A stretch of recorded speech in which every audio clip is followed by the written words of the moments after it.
Hello everyone, this is Nilesh. I'm currently pursuing my master's in machine learning and deep learning at the University of Strathclyde. In today's presentation, we will talk about an interesting topic called brain-computer interface. So without any further ado, let's get started. These are certain content that we intend to discuss about. We will have a brief introduction about what do we mean by brain-computer interface. We will talk about how the technology works. We will have a glimpse at the case studies of different neurotechnological companies and also discuss about the issues that are associated with the technology. Essentially, as the name suggests, we have a brain, we have a computer, and we have an interface between them. So the computer could be any electronic component like microprocessor, robotic arms, etc.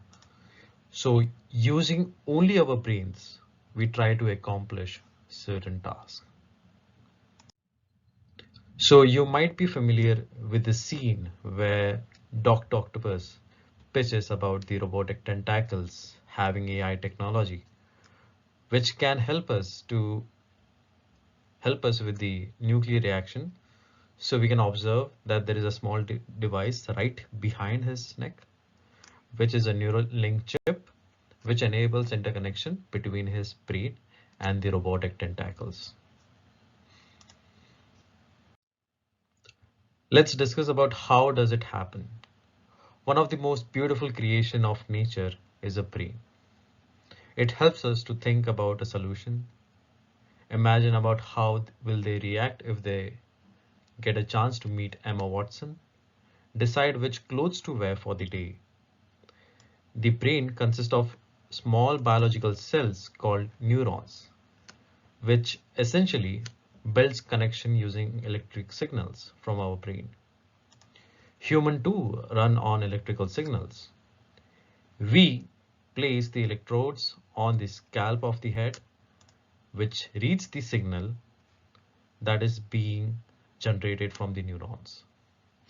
These signals are collected using EEG, which are also known as electroencephalograph. Later, we share these information with the computer to make the decision using machine learning, and the action happens. So first comes the signal acquisitions. Later we do the feature extraction. But since these features are analog signal which computers cannot interpret, we have to digitalize the signal using an electronic component called ADC, which is also known as analog digital converter. These informations are shared with the decision maker, which is a computer, which ultimately leads to an action. To have a better understanding of how it would look like, let's have a look at the next slide. We can see that the electrodes are attached to man's scalp at the motor cortex of the brain. Later, these signals are digitalized and the information is being shared with the computer, as you can see over here. And the computer makes the decision of putting the ball in one of these holes. Okay, let's move ahead. Let's have a look at the case studies of different companies. We might be familiar with one of the most famous and successful entrepreneur called Elon Musk. He's particularly famous for Tesla and SpaceX. He also has founded a company called Neuralink in partnership with Max Haddock.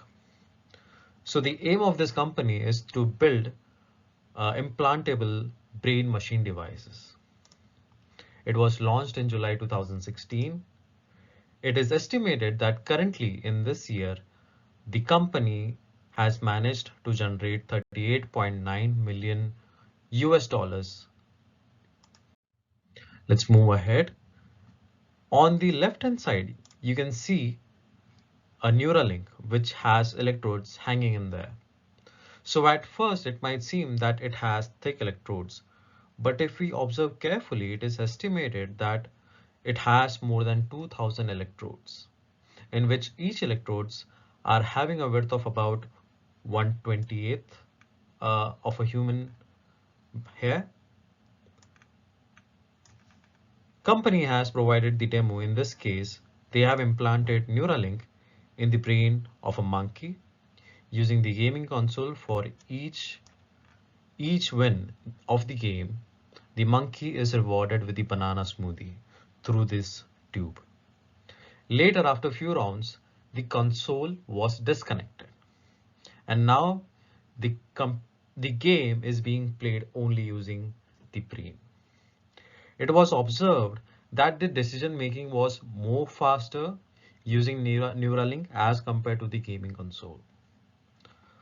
Also, there was one more experiment that was conducted on pig, in which the Neuralink was implanted on his brain. He had a task to actually walk on a treadmill, and later on the Neuralink had to predict what would be the position of the hips, the knees and leg.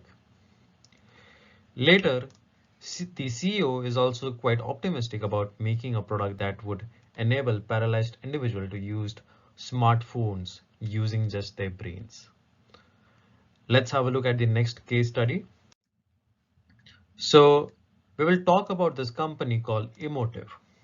So Emotive is a bioinformatics company which manufactures wearable EEGs, which is electroencephalograms. So surprisingly, these products are available on Amazon for sale. This company was founded in the year 2011. It was founded to improve the healthcare by examining the stress, the focus, and many other metrics that a human has. It enables us to diagnose the disorders and the disease of a brain. So let's move ahead. Let's look at one more case study of this company called Kernel. So imagine being a person who never forgets, always remembers everyone's birthday without using Facebook. Isn't that amazing?